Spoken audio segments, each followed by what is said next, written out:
नमस्कार दोस्तों, मेरा नाम राजीव रंजन है। मैं आपका स्वागत करता हूं उज्ज्वल ई लर्निंग के परिवार में। दोस्तों, जैसा कि जानते हैं कि मैंने आपके लिए 10 कदम एक टॉपिक लेकर चला हूं, जो 10 ऑब्जेक्टिव क्वेश्चन होते हैं और वो चैप्टर वाइज चैप्टर होते हैं। और वो चैप्टर जब हम ऑब्जेक्टिव कराते हैं तो आपको उस चैप्टर को समझाते भी जाते हैं।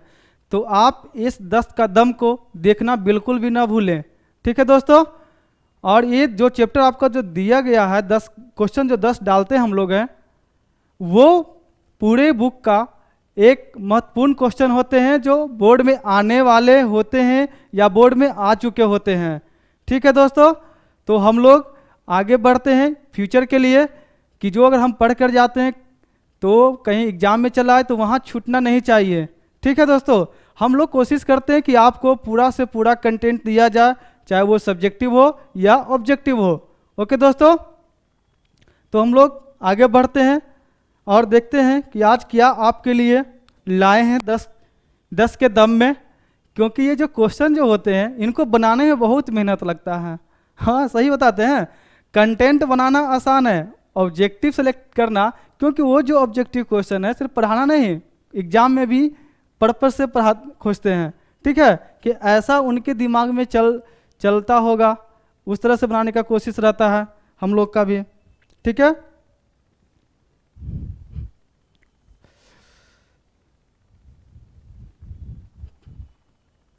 देखिए, आज आपके लिए पहला क्वेश्चन, देखिए पहला क्वेश्चन क्या है। कुल जल का कितना प्रतिशत भाग महासागरों में निहित है? कितना प्रतिशत? कहाँ? महासागरों में। अगर पूरे 100% और हम लोग को जल मिलता है या जल है तो लगभग कितना प्रतिशत है कि सिर्फ वो महासागरों में ही है जिनका हम लोग यूज नहीं कर पाते हैं, ठीक है। तो ऑप्शन देखते हैं। 9.5%, ख में है 96.5%, ग में है 95.5% और घ में है 96%। देखिए बच्चों, तो ऑप्शन के अनुसार क्या होना चाहिए? ऑप्शन के अनुसार 96.5%, ठीक है। जो मात्र हम लोग के पीने के लिए कितना प्रतिशत है? लगभग 3%। कहीं कहीं बुक में आपको 2.5% भी रहेगा, ठीक है। आपके बुक में कितना है? 2.5%, 2.5%, ओके। तो वो आप ऑप्शन देख लीजिएगा, ठीक है। अगर दोनों ऑप्शन रहा, अगर मान के चलिए 2.5 नहीं, उस टाइम नहीं रहा और 3.5 है, तो आप आंख बंद करके ये मारिएगा, आपका दम बिल्कुल सही होगा, जो कि हमारे पीने योग्य भाग है। और ये महासागरों में जो जल होते हैं वो खरा होते हैं, जो लवणीय जल होते हैं जिनका हम लोग पीने का यूज में नहीं करते हैं, ठीक है। देश के बांधों को किसने भारत का मंदिर कहा था? देश के बांधों को किसने भारत का मंदिर कहा था? ऑप्शन देखिए। महात्मा गांधी, डॉक्टर राजेंद्र प्रसाद, पंडित जवाहरलाल नेहरू, स्वामी विवेकानंद। देखिए, तो देखिए इसका आंसर क्या होना चाहिए? इनका आंसर है पंडित जवाहरलाल नेहरू। ये भारत के पहले, जब देश आज़ाद हुआ था 1947 में, तो ये भारत के पहले प्रधानमंत्री बने। जो इनका सोच था बहुत अच्छा, इन्होंने देश के भविष्य के बारे में सोचा कि आगे कैसे फ्यूचर और विकास करना है, ठीक है। तो इन्होंने क्या कहा कि ये जो बांध है ये भारत के क्या है? मंदिर है। क्या है? भारत के मंदिर है। नेक्स्ट, मनुष्य के शरीर में कितना प्रतिशत जल की मात्रा निहित होती है? जल के मनुष्य के शरीर में कितना प्रतिशत जल की मात्रा निहित होती है? 55%, 60%, 65%, 70%। ये जो जल जो है, देख लीजिए हमारे प्रतिशत में, सोच लीजिए ये पूरा जो बॉडी हम लोगों का है तो लगभग इसमें कितना प्रतिशत होगा? ऑप्शन के अनुसार तो 50% से 50% तो ज़्यादा ही होगा, ये तो कन्फर्म है। तो हम सोच लीजिए जल हमारे लिए कितना महत्वपूर्ण है, सोच लीजिए, ऑप्शन सही देख लीजिए। शिक्षा क्या है? जिंदगी को अच्छा बनाना, समझना, है ना, इसी से आगे बढ़ते हम लोग विकास करते हैं। तो ऑप्शन मेरा हम लोग का क्या होगा? ये 65% है। कितना है? 65%। कभी कभी आपको 70% भी ऑप्शन होगा, तो उस टाइम ये क्या होगा? ये नहीं होगा। ठीक है, नेक्स्ट हम लोग का आगे है, राजस्थान में छत वर्षा जल संग्रहण को क्या कहा जाता है? राजस्थान मरुस्थलीय क्षेत्र है जहाँ वर्षा कम होती है, और जो भी वर्षा वहाँ होती है वो जहाँ उनके छत पे जो बारिश होती है वो एक टेक्निक द्वारा उस वर्षा को जल को संग्रहण करते हैं, और वो जो वर्षा का जल जो जहाँ संग्रहण होता है उसका नाम पूछा जा रहा है।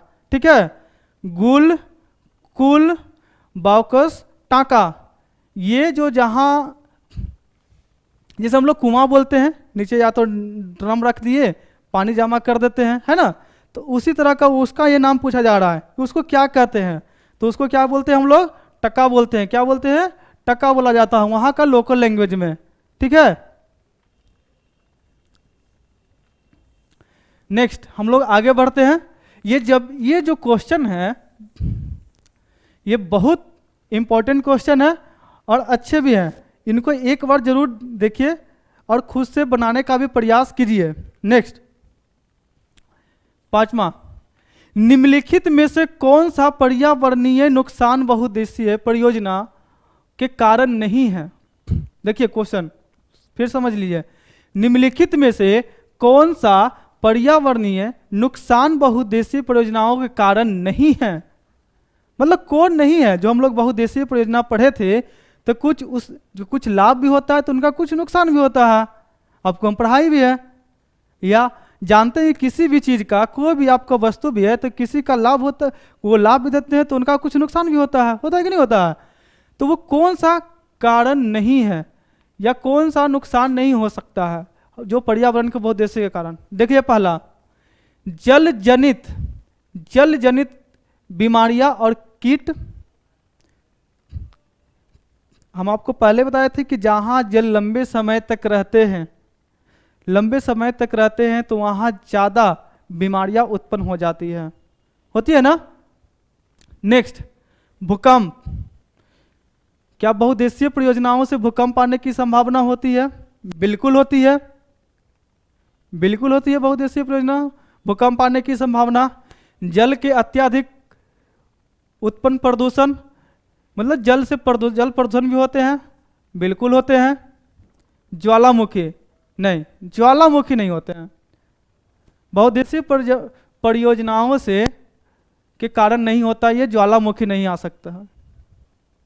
भूकंप आने की संभावना होती है, जल प्रदूषण होते हैं, बीमारियां भी होती है, मगर ये ज्वालामुखी नहीं होती है। नेक्स्ट क्वेश्चन, कर्नाटक के किस जिले में छत जल संग्रहण की व्यवस्था घरों में है? तो ये है मैसूर। कौन सा? मैसूर गंडाथुर जो गांव है। ठीक है, नेक्स्ट, भाखरा नागल बांध किस नदी पर है? भाखरा नागल बांध किस नदी पर है? रावी, महानदी, सतलज, गंगा। तो वो सतलज नदी पे है। किस पे? सतलज नदी पे। नेक्स्ट, भारत का पहला जल विद्युत केंद्र कब बना? भारत का पहला जल विद्युत केंद्र कब बना? तो ये 1897, 1895, 1905 या 1867। तो क्या होगा? 1897। कौन सा होगा? 1897 में पहला जल विद्युत केंद्र बना। ठीक है, भारत में सबसे पहला। उस समय अंग्रेजी होंगे,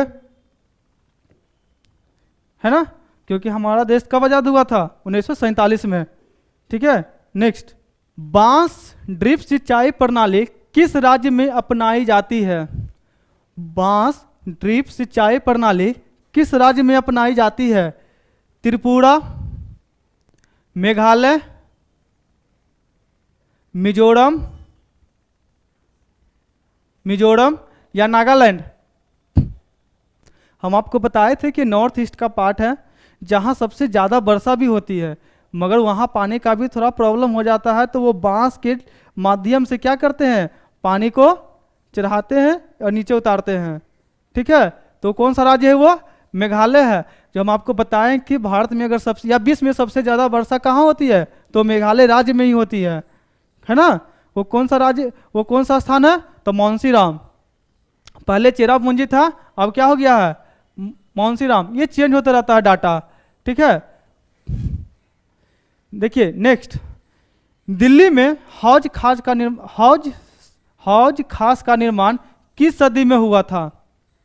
हौज खास जो दिल्ली में है वो बना हुआ है, एक बड़ा सा बना हुआ एरिया बना हुआ है, और वहाँ क्या होता है, पानी स्टोर होता है, बरसात का पानी स्टोर होता है। इसका मतलब ये हुआ कि प्राचीन काल में भी, है ना, प्राचीन काल में भी जब उस सदी में भी पानी की व्यवस्था करने की योजना थी, क्योंकि उस समय भी उनको पानी का महत्व समझ में आ गया था। ठीक है, तब उन्होंने एक हौजे खास का निर्माण करवाया था। कहाँ? दिल्ली में। देखिए 10वीं सदी, 14वीं सदी, 12वीं सदी या 16वीं सदी? देखो सर, 10वीं सदी, 14वीं सदी, 16वीं सदी या 12वीं सदी? तो ये हुआ था 14वीं सदी में। 14वीं सदी में दिल्ली में हौज खास का निर्माण हुआ था, और उस समय का जो राजा था वो इल्तुतमिश था। कौन था? इल्तुतमिश। ठीक है, तो आशा करते हैं कि आप लोग को ये क्वेश्चन समझ में आया होगा, और ये आप क्वेश्चन जरूर एक बार देखें, प्रैक्टिस कीजिए घर पे। ठीक है दोस्तों, तो आज के लिए इतना ही रहने देते हैं। नेक्स्ट क्लास में मिलते हैं एक नए वीडियो के साथ, नए टॉपिक के साथ।